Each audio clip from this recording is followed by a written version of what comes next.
Усім прывітанне, мы ў жывым эфіры Еўрарадыё і сёння мы будзем размаўляць пра вельмі цікавую, вельмі незвычайную тэму. У Беларусі запусціўся першы лесбі-падкаст. Ён называецца «Лесбы на балоце». І дзве вядоўцы гэтага падкаста, Даша Романович, Віка Беран, зараз у нас у студыі. Прывітанне, Даша. Привет. Прывітанне, Віка. Привет. Я нічога яшчэ пакуль не сказаў неправільна? Нет. Уже 2 раза. Расскажите. Ну, попозже ты еще насобираем, и потом я все скопом. И все нахлобучим, так? У вас вышел пока что только один выпуск. Ведаете, что меня насторожила больше за все в этом выпуску? Его назва. Назва выпуска? Да. А что такое? Введение. Сработало. Ну, все правильно. Віка, Даша, распавядзіце, пра што быў першы выпуск. Я проста ўпэўнены, што амаль ніхто з нашых слухачоў не чуў, да? Таму пра што вы будзеце весці гэты падкаст, пра што быў першы выпуск, ну і далей будуць яшчэ пытанні. Ну, кто? Даша, почни. Надеюсь, что после этого эфира, может быть, люди захотят послушать. Я так сам сподеюсь. Первый выпуск, он такой, как и назвали мы его, он введение. Это мы там рассказываем про почему мы начали этот подкаст, что там будет, какие-то такие вещи. Вот. Мы немножко репортажных штук еще туда добавили, в какой обстановке мы находимся, там, в каком положении в пространстве, какого цвета покрывало, чтобы можно было закрыть глаза и вот визуализировать себе эту прекрасную картину. Где это было? Это было у меня в спальне, рядом с моей кроватью. Побач. Не на сами блоки. Да, мы очень хотели залезть на саму кровать. Это было вообще супер концептуально. Ну, типа лесбийский подкаст из кровати. Что может быть круче? Это Джон Леннон и Йоко Оно проводить пресс-конференцию в отеле «У ложку».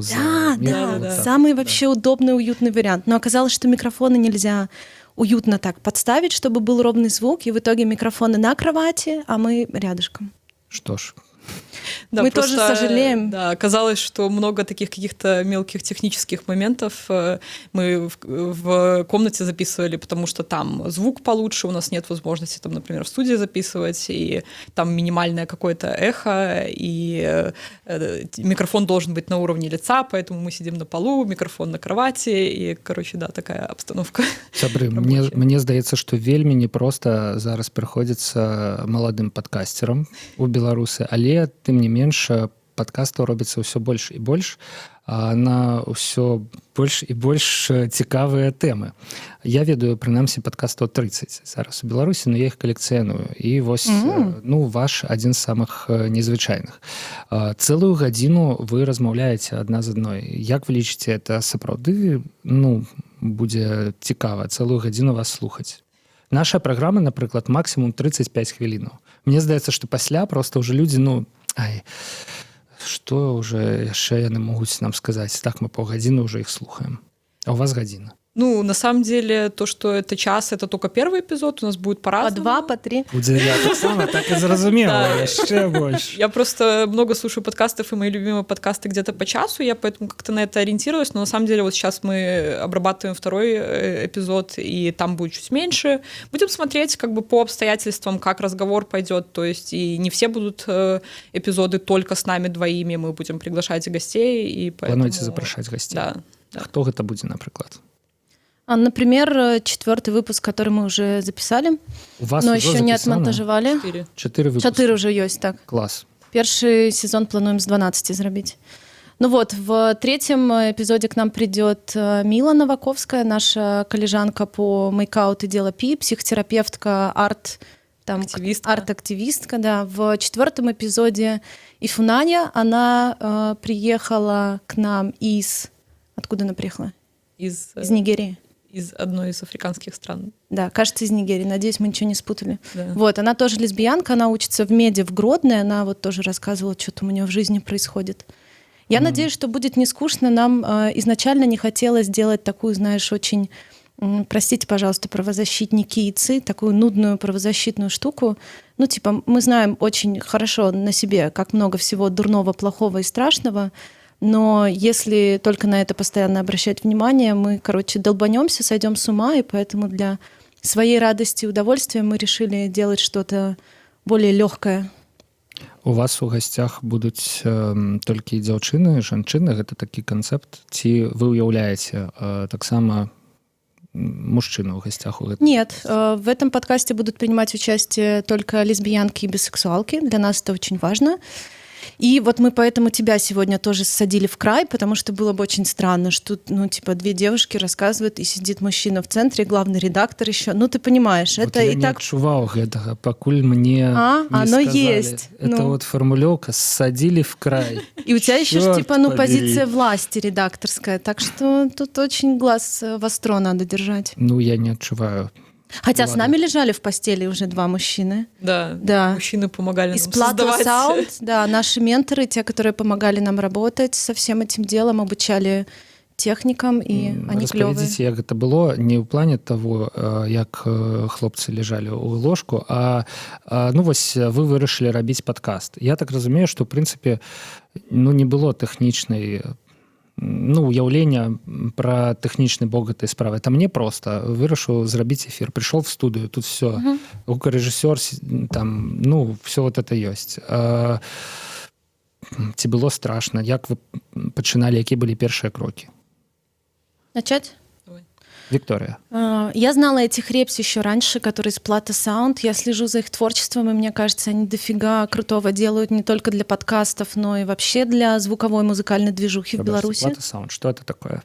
Plato Sound. Як их знайти? Это команда людей, которые в том числе делают проект «Радио Плато», радио, которое мы часто слушаем, простите, Еврорадио, есть крутые конкуренты. Это онлайновое радио, да. Оно выросло апошнім часом довольно круто. Да. Они пригласили как-то меня к себе тоже в эфир, и все это прошло очень живо, дружелюбно, интересно, и поэтому, когда возникла идея делать подкаст, и когда мы думали о том, кто поможет нам с технической стороной, потому что с концептуально у нас уже было свое видение, глаз сразу упал на них. И я связалась с ребзями, мы поговорили о том, что мы хотим делать.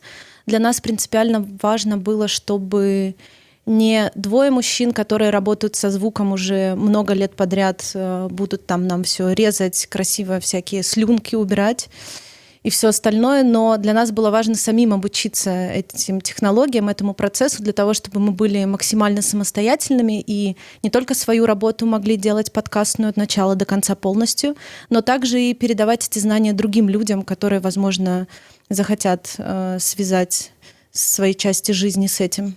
Я, ў прынцыпе, таму і пытаюся, як і з чаго вы пачыналі, таму што кожны эфір пра падкасты — гэта таксама невялікая інструкцыя і падбухторванне. Складана было ўсё ж такі дасягнуць нечага, да, зрабіць першы выпуск там. Што было самае складанае? Навучыцца. Да.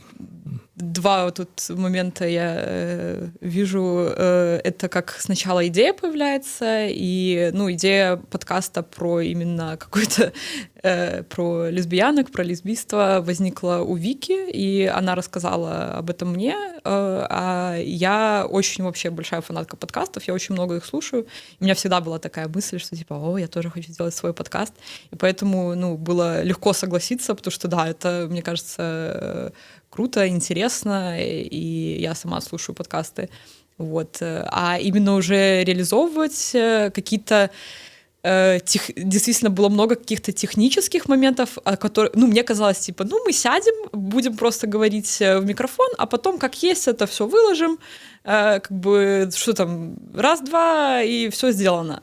Но оказалось не так. Не працуе, да? Да, то есть... Часов 8, наверное, мы потратили на первый эпизод монтажа именно. Менавіта монтаж. Да, то есть мы не ожидали, что монтаж это будет так сложно. Возможно, мы немножечко еще сейчас медленно делаем, потому что мы только начали, и больше обращаем внимание на какие-то мелочи, которые мы говорим, какие-то штуки там хотим убирать. Вот, поэтому довольно долго у нас монтаж занимает. И неожиданно оказалось долго заливать подкаст на всякие сервисы. ждать от них ответа, вести переписку, а почему подкаст не появился, а почему он появился, его можно прослушать в США, а нельзя прослушать в Беларуси.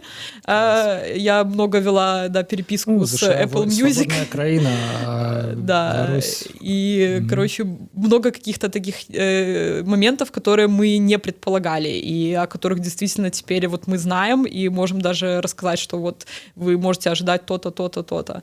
Бок сыходнага матэрыяла было ў прынцыпе крыху больш нават. Ну я так разумею, што монтаж это ж нешта выразилось падчас монтажу. Ну, какие-то мелочи, что-то там, не знаю, долгие паузы, какие-то лишние, когда слишком много какой-то информации, уже по-новому ее рассказываешь, ничего там слишком принципиального нет. Найхутчэй бы гэта былі перфекцыянісцкія праўкі, Да. чым ну вось мы тут, напрыклад, ленівыя, як 30 хвілінаў пагаворым, так адразу. Ну, у нас увогуле жывы эфир.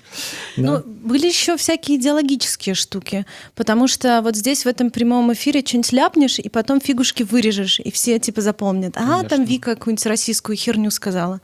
А когда мы все это в подкастах записываем, мы потом уже анализируем и понимаем, что вот это сейчас вообще не к месту. Вообще не очень было. Ну, типа, я не хочу, чтобы меня ассоциировали с этими словами, которые я скажу.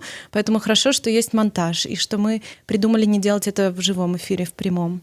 То бок часам здараецца, што і вы ляпаеце расійскую. О, конечно. Не расійскую, у меня была одна трансфобная, одна российская. Это ужасно. Российская? И российская ну, тоже была. Просто апошнія пару месяцаў на расійскай тэме, тут с интеграцией. Да, у нас тоже это все, да. Ну, оно просто в воздухе витает. Мы колониальную карту недавно разыграли. Что это значит? Колониальная карта? Есть такой популярный российский ЛГБТ-журнал, у них там большая аудитория, все такое, и нам же тоже надо. И мы давай, значит, всем писать, напишите про наш подкаст, пожалуйста. Они нам ничего не ответили. А потом я читаю однажды одну их статью про там новый эпизод L World сериала. И там штука, не помню вообще в каком контексте, да это и не так важно. И это там в России, Украине, Беларуси, в скобках, она же не Белоруссия. И типа это такой прикол. И я читаю этот прикол, у меня что же сейчас, я на российской этой теме сижу, и я на них так разозлилась и написала им, что это колониальная херня, что типа это вообще не смешно, там вы, может, Украину Малороссию назовете, вот это все, и в конце лучше вы про наш подкаст написали. А яны? Сегодня вот ждем, может, уже вышло. Тыдзень прайшоў, у прынцыпе, з моманту, как я разумею, калі падкаст быў апублікаваны. 16 снежня выйшаў першы выпуск. Якія рэакцыі ёсць? Якія водгукі? Ну, на самом деле, у меня было очень много опасений, потому что я такой довольно тревожный, чувствительный человек. Ну и понятно, я там много думаю потом о том, какие комментарии. Ну, все думают. Что будет, что да, будет. как бы какие там будут комментарии. Там вот, ну, мы рассылаем мы рассылали на разные порталы, там информацию о том, что мы запустились, мы публиковали это в соцсетях Мейкаута, мы давали рекламу в Фейсбуке, там, где не всегда можно контролировать, кто это увидит и что напишет. Но большая часть отзывов очень хорошая, очень положительная. Очень многие отмечают, что у нас смешное название. И мы, ЛСБ на болоте. Да, мы рады, что мы Каламбур. на нем остановились, потому что выбор названия тоже был очень сложный процесс. Вот. И в личку писали люди, писали знакомые знакомых даже писали. Вот. И в целом очень-очень положительно. В основном позитивные отклики мы получили. Что было не ок, грустненько слушать, это про какие-то проблемы со звуком, потому что мы все это делаем вот там на этом ковре, на этих кроватях сами. Возможно, что-то еще не очень получается. Я всегда смотрела эфиры, я ненавидела эту черную плитку. Мне казалось, что, ну боже, черная плитка. А сейчас пришла, я ее потрогала сразу, и я понимаю, почему нам советуют стены войлоком обить, но в квартире это не очень возможно. Ну, ведаеце, самая першая парада ад гукарэжысёра, калі я попрасіў вось аднойчы, а як бы мне у хатніх умовах. Он кажа, трэба такая вот, як называется это, бабушатнік, да? Ковры на ковры. Диваны, да, весь в диванах, в мэблі вось гэтай вот савецкай, да, і там гук не гуляе, там все класна. Ну, нам давялося тут все ж таки крыху падрыхтавацца. А у вас на падлозе ляжыць кавёр, я так разумею. Там два малюпасеньких ковра, там не ковры, коврищи, там их некуда положить. Это маленькая комнатка, но она была наиболее подходящей из всего. Вяртаемся да стэрэатыпаў, то бок не было, ну, я як чалавек, які жыве ў Беларусі даволі даўно ўжо, 35 гадоў, лесбійскі падкаст выходзіць, я ўяўляю сабе толпы раз'юшаных людей, для которых нетрадыцыйная арыентацыя — это костка ў горле, которые натрапляюць на лесбійскі падкаст, і пачынаецца месіва в каментарах. Там, типа, ну, а у вас были комментарии, дарэчы? От мужчин у нас, типа, 3 подряд. Недовольные мужчины пришли нам, рассказывают, что и как мы не так делаем. Но потом наша подруга Надя Гусаковская своим комментарием прибила их просто на месте, и пусть там сидят. Они не наша целевка. Вот, мужчины не наша целевка. Важно это обозначить. То бок это для дзяўчын? Для лесбиянок, для бисексуалок, а остальные, вот, кто попали, значит, неспроста, но это не основная наша целевка. Але мне здаецца, што это даволі вузкая аўдыторыя. Ну, то бок вы спазіцыянаваліся так кропкава, але ну, гэта ну, понятно, что это любопытно, и мы готовы к этому. То бок все ж таки менавіта для ЛГБТ супольнасці, для яе жаночай часткі, не просто для ўсіх жанчын, для ўсіх там дзяўчын, якім нешта цікава. Ну, слушать может любой человек, естественно. Не, ну это зразумела, нават мужики. Как бы цель, да, как бы основная аудитория — это, как бы, как сказать, мы сами. То есть для себя и тем, нас кто не интересно. Пугает количество прослушиваний, популярности, все такое. Мы не радио, которому там, или там не какой-то коммерческий проект, которому все это можно набирать. И по той же причине у нас нету постоянной периодичности выпусков, как мы писали в пресс-релизе, это может быть на завтра, может быть через месяц. Мы используем разные языки. 4-й эпизод, он вообще выходит, например, на английском, поэтому Ого. Аминь. Окей. Про што лесбіянкі могуць расказаць лесбіянкам? Ну, вось я разумею, пра што лесбіянкі могуць распавесці звычайным жанчынам, да, прадстаўнікі там ЛГБТК, тым людзям, якія у традыцыйным свеце жывуць, да? Ну, таму што это два розных, я не ведаю, сусветы, да? А вашым слухачкам, якія ў прынцыпе жывуць адным з вамі жыццём, якія ведаюць, як гэта быць лесбіянкай у Беларусі, вось пра што вы можаце распавесці, чым вы можаце іх зацікавіць? Я знаю, где купить мягкие авокадо, например. Это очень тяжелая лесбийская тема, и типа, ну, каждый день возникают вопросы. А я также знаю, как... Я знаю, например, как завершить отношения и там не уйти совсем в аут, чтобы было очень сильно грустно. Это тоже такая тяжелая лесбийская тема. Я, не знаю, мне кажется, хожу в туалет и в магазин гораздо чаще, чем у меня был последний секс, поэтому... Вот, на твой вопрос хочется ответить таким образом, что там как бы... Это будет не про секс. Это будет и про секс в том числе, но ровно в том количестве, сколько он занимает времени в нашей жизни. В моей жизни в этом периоде, к сожалению, к счастью, не знаю, не очень много. В твоем больше, я знаю. Ну, это простые, как бы, человеческие темы, но они наши, про нас, и про то, что мы есть, и как бы... Вот мы здесь. Ну, про авокадо, так это увогуле, як бы... Ну, это такая шуточка, что, типа, можно на самом деле... Можно набывать твёрдые, класти на подваконье, там яны... К бананам. Делюсь... лайфхаком. Да, не лесбийским, а як... Общечеловеческим. Ну, я хотел сказать гомофобным. Очень интересно, расскажите подробнее. Нет, я про авокадо. Гомоэротическим. Калі ёсць у лесбиянок лайфхаки про авокадо, то могут быть и у іншых. Ну, это просто лесбийские лайфхаки, потому что их говорят лесбиянки. Чаму ввогуле авокадо так важна займае? Я памятаю в анонсе таксама, в анонсе подкаста таксама была тэма про авокадо. Завялась, як бы. Это важный некий... Это фрукт, символический овощ лесбийской субкультуры. Да. Серьезно? Я не знала. Отчуваю. Тут какой-то подвох. Я просто не очень люблю авокадо, поэтому, наверное, так. Ладно, давайте по-серьезному Да. скажу. Да. По-серьезному просто нужно убрать гетеросексуальную оптику с разговоров про отношения. Потому что очень дофига подкастов про то, какая я бедняжечка, где мой мужчина, моя свадьба, где мои там дети, которые там вот таким натуральным образом завелись и все прочее.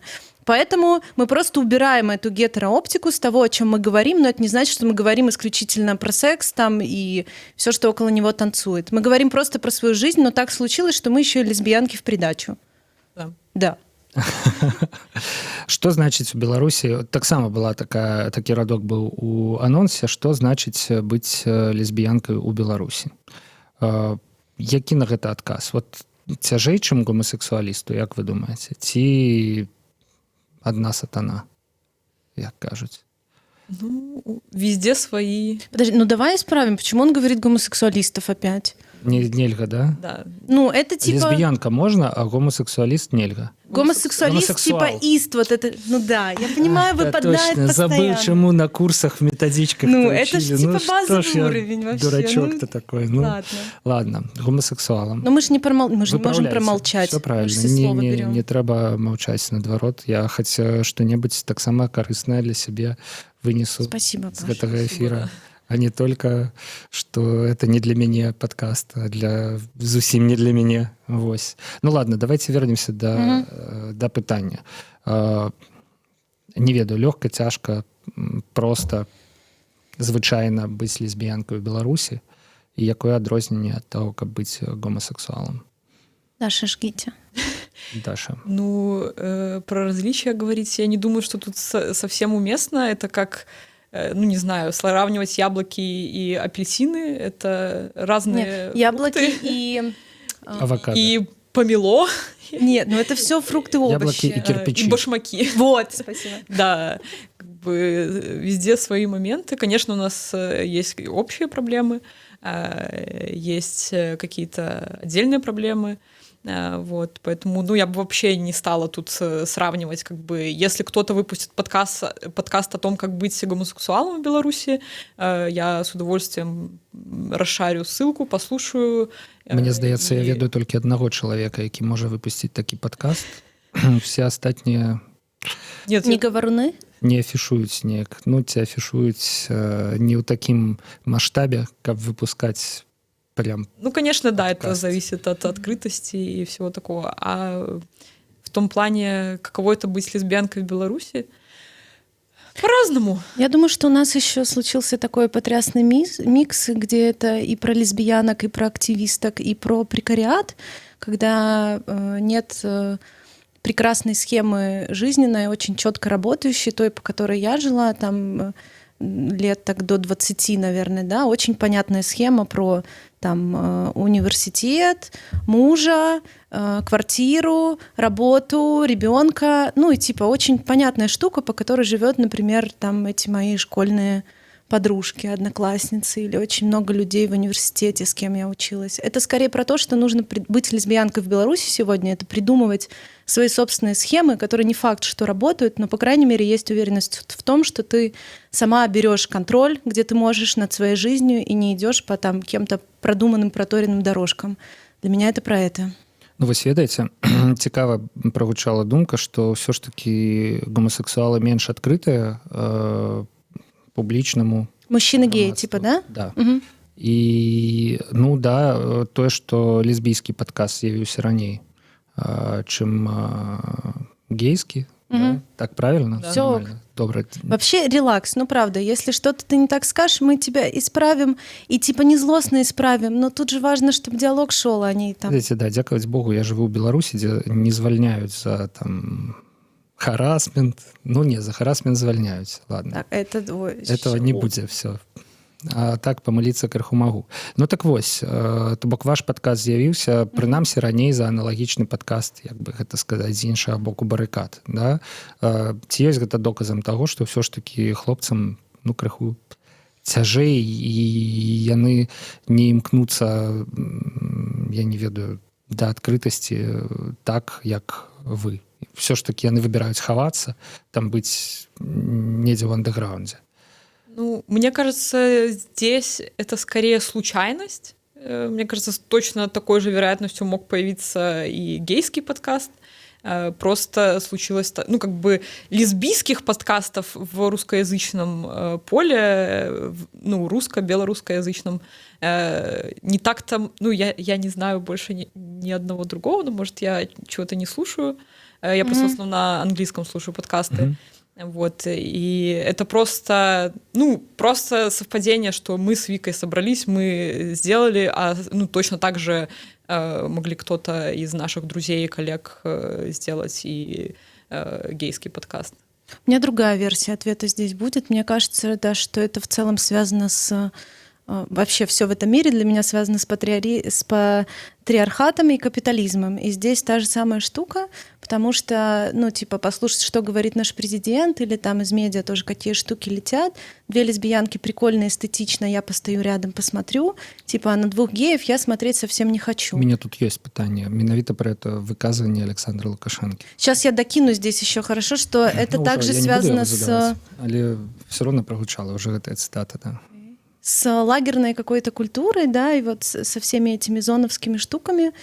И так, например, я знаю, что, ну, вполне себе там адекватные люди, политические вязни и все такое, нужно еще немножко перестраиваться для того, чтобы, ну, там, мы вместе делаем одно дело. Там ты, я, гей и все остальные. Или, например, такая же штука есть, к сожалению, в правозащитной сфере, когда там с какими-то геями-активистами не здороваются за руку, даже сейчас, даже когда мы все за права человека, потому что... Ну, это вот... тут у нашей студии был эфир правооборонца versus Андрей Завалей, да, и там была такая штука, что не потисну тебе руку. Ну, вот. Не по понятиям. А лесбіянка і актывістка гэта заўжды, ну, можна знак раўно паставіць, ну, у Беларусі прынамсі, да? Совсем нет. Нет, вообще. А вы зараз, ну, уяўляеце сабе, лічыце сябе актывісткамі? Мне здаецца, што это відавочна, да? Што калі людзі не проста жывуць нейкім звычайным жыццём, але ідуць у грамадства, ну, напрыклад, каб запісаць падкаст, то бок займаюцца публічнай дзейнасцю. Это актывізм. Ён мае грамадзянскае значэнне. Чаму вы вот не сидится вам, як вы лічыце? Спокойно же можно пожить для себя там. Ну, подкаст, кстати, для меня вот это и есть для себя. Это то, что я делаю для себя, мне это интересно. И да, это активизм, то, что, как ты сказал, это в общественном поле медиапродукт, ну, продукт в кавычках. Нормальный продукт, все хорошо. Да, не треба... Но он для меня, я не делаю его там из-под палки, потому что там мне надо это сделать. Это для меня. Так а что в этом для тебя? Что ты из этого получаешь? Пятый уровень, 5-я приступка пирамиды Маслоу. Да, где-то там. Вау. Ну, мы обсуждаем это в первом эпизоде. Для меня важно быть открытой, потому что я понимаю, что я довольно привилегирована в этом плане, что я могу быть открытой, что, конечно, у меня там могут быть какие-то из-за этого проблемы, но я имею больше возможности быть открытой, чем другие люди. И поэтому для меня это, ну, у меня есть эта возможность, я ее использую, и мне это важно, потому что когда-то я была закрытым человеком, и сейчас я могу рассказать свою историю. И там какая-то маленькая Даша из прошлого говорит: «Е-е-е».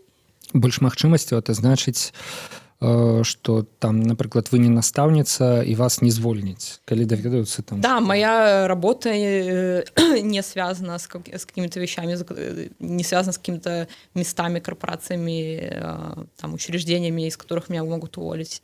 Да из корпораций тоже не уволят. Так мне здаецца, что наадварот корпорации зараз як вводятся квоты розныя на гендер. В Беларуси? Не ў Беларусі. Да даже в Беларуси. Ну, есть Аня Бондаренко, которая продвигает там всякие равные... Вика, это единичные... Ну так, у нас все ж таки Алена... Ну, anyway, ну догоняет немножко. Моя семья, как бы я независима от своей семьи, они меня не выгонят откуда-то, я живу самостоятельно, и... Ну, это такие вещи, типа, ты сама их знаешь. А наколькі ў Беларусі вось стыгматызацыя такая практыкуецца у лесбійскім свеце? Калі ён сутыкаецца з звычайным традыцыйным, не ведаю, кансерватыўным светам. Я чамусьці мне сам скокнуў вось у голову прыклад настаўніцы, да? Я не ведаю, дарэчы, як там у нас у школах, які адсотак там дырэктароў школ лесбіянкі. Дапускаю, што, напрыклад, даволі вялікі. Просто гэта таму, што я недавно глядзеў фільм «2», ёсць такі фільм «Дзве рысачкі», да? І там дзея адбываецца ў школе, і там все вельмі кансерватыўна. Просто вот кіраўніцтва школы это вельмі кансерватыўныя, такі традыцыяналісты, традыцыйныя людзі. Вось. Я як уявіў сабе, што ім трапіцца калега нетрадыцыйнай арыентацыі, ці яны даведаюцца пра каго-небудзь з вучняў,